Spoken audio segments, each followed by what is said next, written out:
historians argue a great deal over how to define Puritanism and Puritans.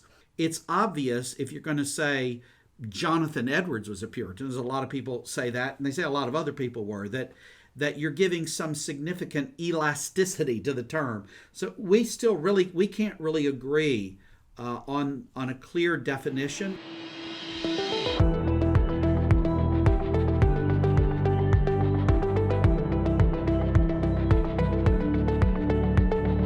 We are back here on Roundtable, a podcast produced by Mid-America Reformed Seminary, here with a whole new topic to discuss, the Puritans. I'm Jared Luchabor, Manager of Marketing, Digital Media, and Publications here at the Seminary. Thanks for joining us. As we prepared for these recordings on Puritanism, we reflected a little bit on the surge of the Puritans in these last few decades. The following was pulled and paraphrased from the Banner of Truth Trust's website. In the 1950s, a group in England formed the Banner of Truth Trust to put books back in print that had become forgotten and hard to obtain. Ian Murray had been introduced to the writings of Robert Murray M'Cheyne, and since he found their writings so powerful, he sought out more authors of that era. The writings of the Puritans had been very influential in the lives of more recent figures like Whitefield and Spurgeon, and so Ian Murray and Sidney Norton longed to see such writings made more readily available to the church once again.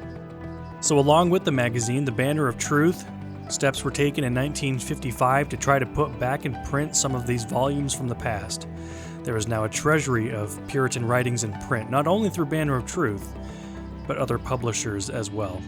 Now, there's been a revival of Puritans and Puritanism in the past half century, so the question we should be asking ourselves in this decade is, what should we know about Puritans so as to understand better their value for the church in the 21st century? Let's make room for our faculty of Mid-America here to help us out. You'll hear in speaking order Professor of Church History Dr. Alan Strange, Old Testament Professor Rev. Andrew Compton, President of the Seminary and Professor of Doctrinal Studies Dr. Cornelis Venema, and our other Professor of Doctrinal Studies, Dr. J. Mark Beach.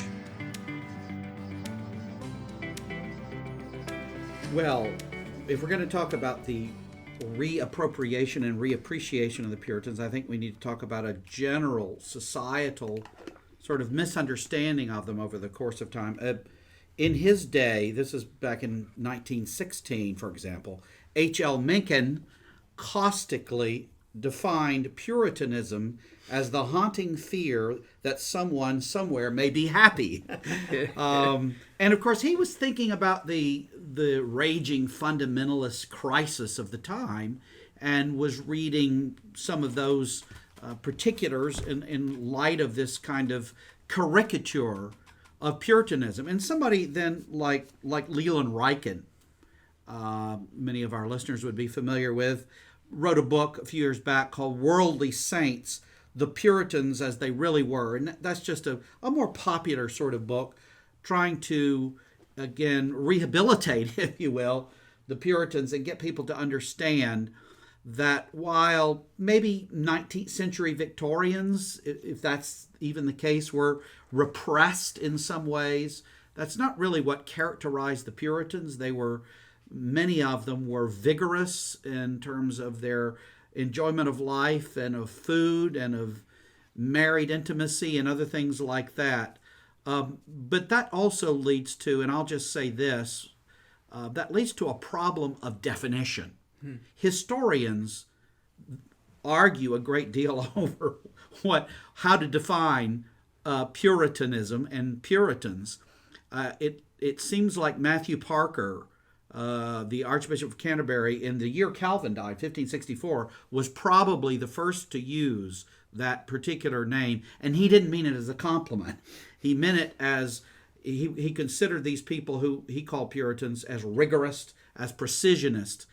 And the last time, many historians would agree that the last time it was probably properly used was in the 1640s with respect to those in Parliament who were opposing Charles I and who put him to death at the end of that decade. And that you really don't have the term meaning quite the same thing. So it's obvious if you're going to say Jonathan Edwards was a Puritan, as a lot of people say that, and they say a lot of other people were, that you're giving some significant elasticity to the term. So we can't really agree on a clear definition. I mean, we know certain things that Puritans were, but Puritanism and puritanical tend to mean pharisaical and self-righteous, and there is that strand certainly within the movement because it's a very broad swath.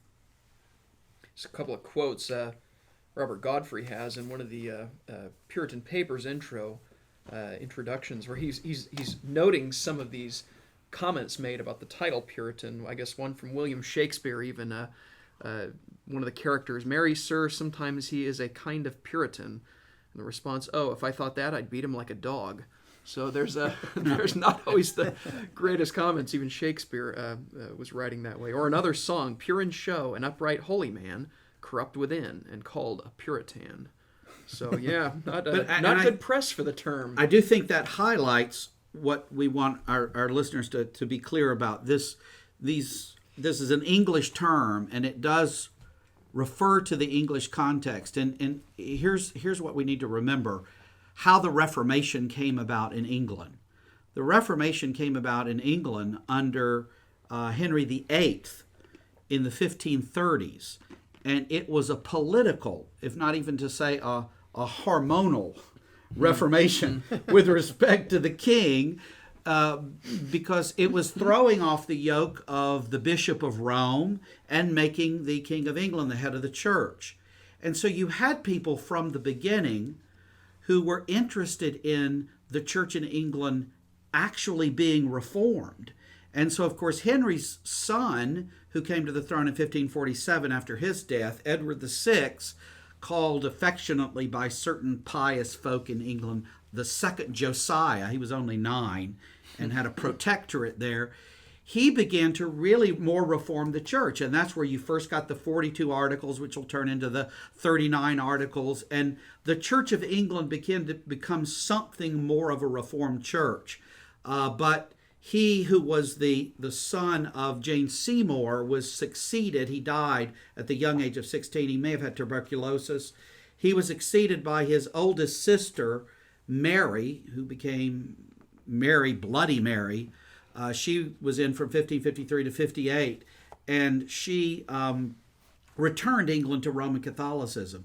So when Elizabeth, her sister, who was Anne Boleyn's daughter, when she came to the throne in 1558, in 1559 and following, you had the religious settlement, and it gets described in the English context as a via media, a middle way, a broad church. It's not a Roman church, but it's not really a Reformed church. It's something in the middle. And so the original rise of the Puritans, the original rise, and Matthew Parker is referring to that, is this desire to further reform the English church. And you have the non-separating Puritans. Those are the Puritans who remain within the Episcopal Church. And they want to do away with the surplice, with crossing oneself, with creeping to the cross on Good Friday, all these kinds of things. And you have others, a main body of which, beginning in 1570 with Thomas Cartwright, want to have Presbyterianism.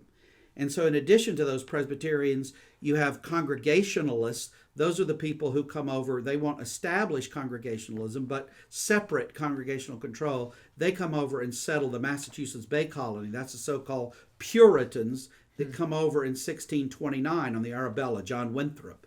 And before that, in 1620, those that came over had come from Scrooby, England, to Leiden and Holland over to Plymouth.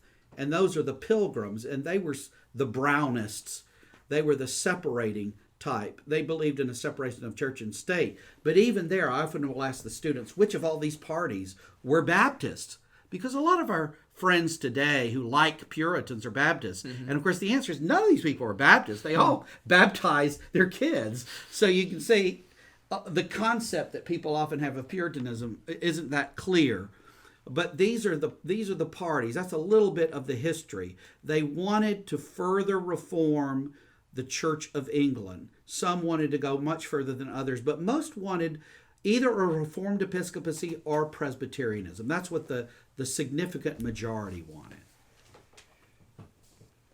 Well, this is Dr. Venema. I'm not a church historian in the way Alan is, but I do think one of the principal difficulties with the whole subject of Puritans and Puritanism is that the terminology can be used to describe a wide swath and spectrum of the degree to which the church should be reformed.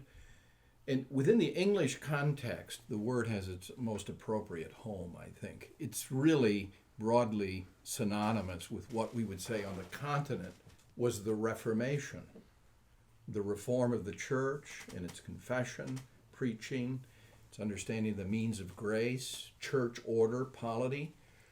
So in its broad usage and meaning in an English context, the Puritans represent the best, you might say, of the 16th, early 17th century Reformation that occurred in the church on the continent.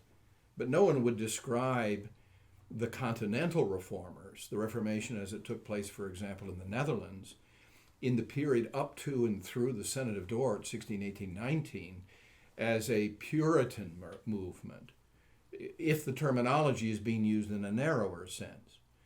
If the terminology being used broadly for the reformation of the church in the Netherlands, complete with a reordering of the church's polity, its confessional basis, and life and ministry, well, that was a Puritan Reformation. But there's another Reformation that occurs in the Netherlands subsequent to that period that is sometimes referred to as Dutch Puritanism.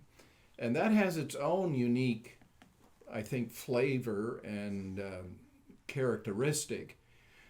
Maybe the other thing I would say in this connection is when there's a revival of interest in the Puritans and Puritanism in English-speaking circles today, oftentimes all people are talking about is some of the best writers and theologians of the Reformation period, whether it be in the British Isles or whether it be on the continent. Sort of fitting into a broad label called Puritan, and they're adopting it, whether it accurately represents the right group. Yeah, and you can track then, to pick up what Dr. Venema was saying, back to the English context, you can track these parties. I talk about separating and non-separating. What happens is when you come to 1643, July 1643 is the beginning of what will become the Westminster Assembly of Divines. And of course, well, I say of course, but it may not be that obvious. In September, there is a conclusion of the Solemn League and Covenant with the Scots. So the Scots join together there with those English delegates of the Westminster Assembly, and you have it really is the parties that are there are Puritan parties largely. And again, that covers a wide spectrum. But they immediately have a big debate. The grand debate, as they call it, is over the specifics of church polity. Is it going to be Presbyterial government? Most agree pretty quickly that they don't want Episcopal government, and they don't want Erastianism. Erastianism, of course, is the model kind of over against Rome. Rome teaches that the church is over the state. The Erastians say, no, the state is over the church. And we all know that sounder thinking, Calvin as a great exemplar of that, rejected either of those and said, no, they're properly under God. I mean, Kuyper, of course, just to reach further in, is a great model of somebody who's understanding all the spheres as properly under the authority of God. But so at Westminster, you have the different parties there, and it is the Presbyterian party that prevails, interestingly, in the assembly, but in terms of what's going on in the nation, Oliver Cromwell, who's leading the New Model Army and is fighting Charles I, is not persuaded in the Presbyterian direction. He is persuaded in the direction of independency, and so that never comes to play. The Westminster Assembly is never adopted, if you will, and made a part of the English church scene. It is with the Scottish church. It becomes the confessional basis of the Scottish church, and then the American church In 1729, you have the Adopting Act where they adopt that. So in that sense, you could say the best of Puritanism, and really what that means is Presbyterianism. But see, like Dr. Venema was saying, that's just what you had on the continent. I mean, whatever differences there may be between Calvin and Geneva and that polity and Presbyterianism, it's all Presbyterial. You're talking about there are flavor differences, but it's the same kind of thing. So what the church is, if you read what it says at Westminster in its prefatory material, they look back to Dort. Westminster sees Dort as the high watermark of international synodical Calvinism. They love that. And really, the best folk there want to be not some sort of narrow rigorist or precisionist, but they just want to be Calvinists. They want to be thoroughgoing Reformed people. And that is what's prevailing, and that prevails in the Scottish church. Seems like one of the good impulses then of modern readers who want to read Puritans is that they're seeking out good Reformed writers. And yet, the problem is that they can too narrowly then parse out what constitutes a good Reformed writer if they use the word Puritan incorrectly. Here I would ask a question. It'd be a provocateur, if you will. Is it actually true that what became known as English Puritanism, is it purely a matter of continuity from Calvin to Perkins to later Puritan writers? This is all of one fabric? Or is there a different set of concerns, a different sort of accents on doctrinal questions? And in fact, I think there is, so I'm tilting my hand. And it seems that modern people who find a great interest in Puritans, they might go to them for classic Reformed theology, which you can certainly find there. Mm-hmm. But they also seem to be quite interested in what has become known as experiential piety, pietism, the Christian life, the struggle of the Christian life, the battle of the Christian life, sanctification, processes for sanctification, and maybe even a bit of a preoccupation with that topic that you don't find in an earlier codification of Reformed writers. So perhaps Dr. Strange or others want to comment on that. Well, I agree with what you seem to clearly be saying there. I agree in this way. Both of you gentlemen, Doctors Beach and Venema, have written, and I've written, and many others have written about, on the one hand, to answer that question, the essential sort of continuity between Calvin and the Calvinists, which would include the Puritans. In other words, folk like Perry Miller of Harvard, or to pick a much larger theological figure, Karl Barth, would want to pit the 16th century over against all of the scholasticism that followed in Protestantism, and a lot of that is Puritan. At least a part of that is what you would call Puritan. And so all of us here around this table, together with others, have said that that's misguided. There is a proper kind of continuity, but as a historian, it's not just the same set of questions. You're absolutely right. There is development. It isn't just, it's not continuity of exact sameness. It's development. I mean, even in something as obvious, maybe a way that would get our listeners, really into the question.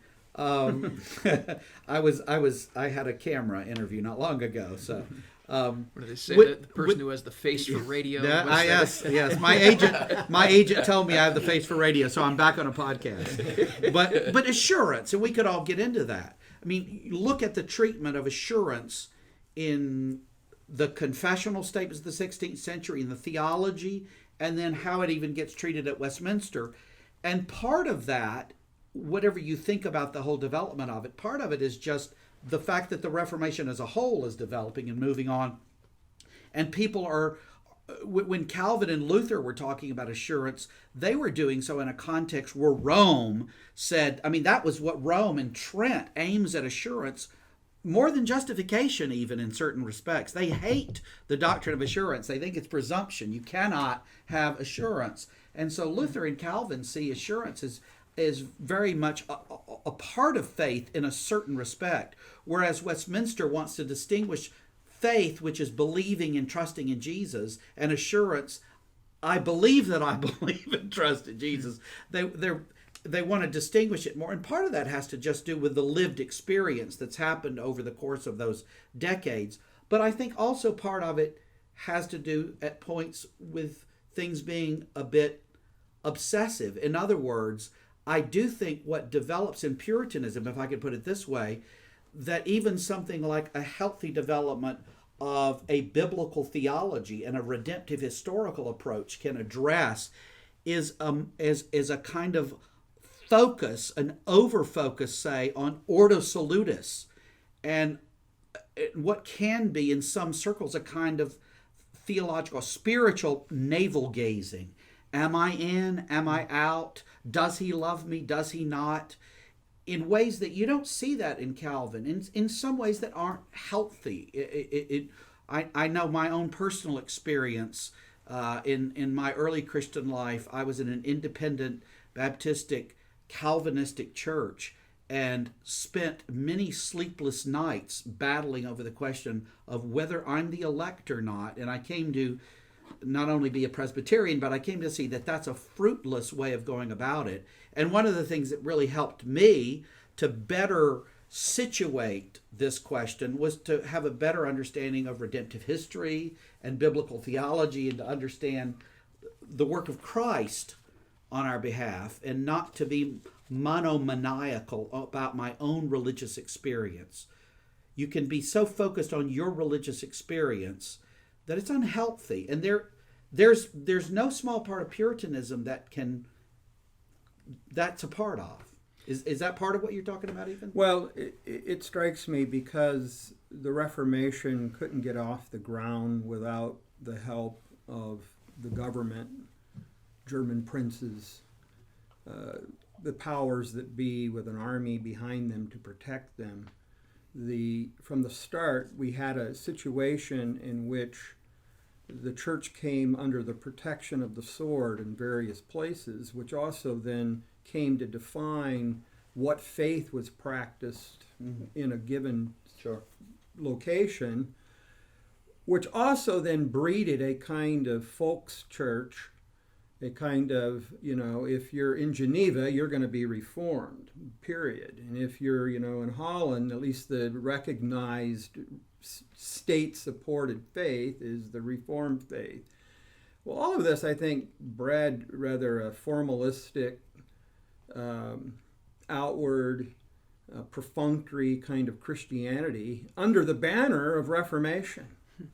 And I see Puritanism, both whether it's Puritanism in England, Pietism in Germany, the Nadere Reformatie in the Netherlands, they're all trying to get at authentic, real converted Christianity.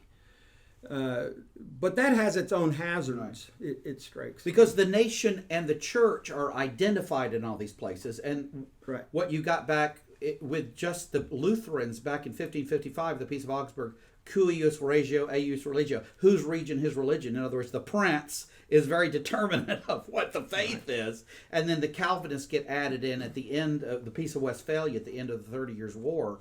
So you're going to want to define the church not just in terms of, well, everybody's baptized here, so everybody's a Christian. And the Puritans are saying, wait a minute, there's a lot of nominal Christianity here, which is true. But then if you're always concerned about, well, am I just a nominal Christian or am I a real Christian? That can really grind you down, all the way down.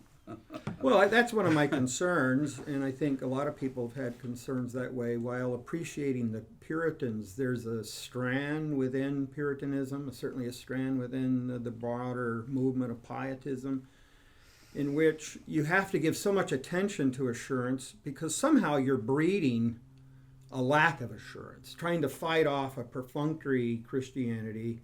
Somehow you've introduced a doubting Christianity. It is interesting how the Puritans are, in some ways, really praised for cultivating a humility and self-suspicion, and yet how that can go pretty far. It can turn into a morbid introspection, something that we unfortunately find ourselves correcting in counseling a lot. I was in a communion that made a pastorate. virtue of doubt. Wow. I mean, Yeah. it was open. I mean, we want to address doubt. I mean, I think the way doubt gets addressed, may one who doubts come to the communion. That's a beautiful answer in the larger catechism, question 172. It's a beautiful answer.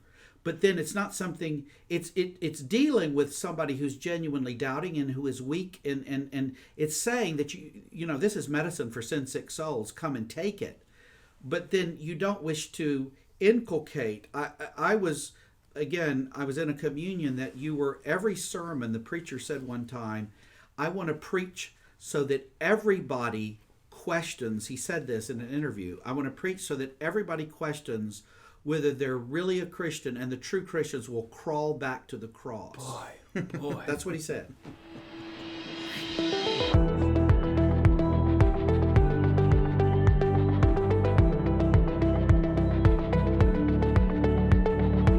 Well, that certainly gives us a good set of things to grapple with as we continue our conversation on the Puritans next time on Roundtable, particularly taking a look at the legacy of the Puritans and their impact on us today. Look for a release on December 1st.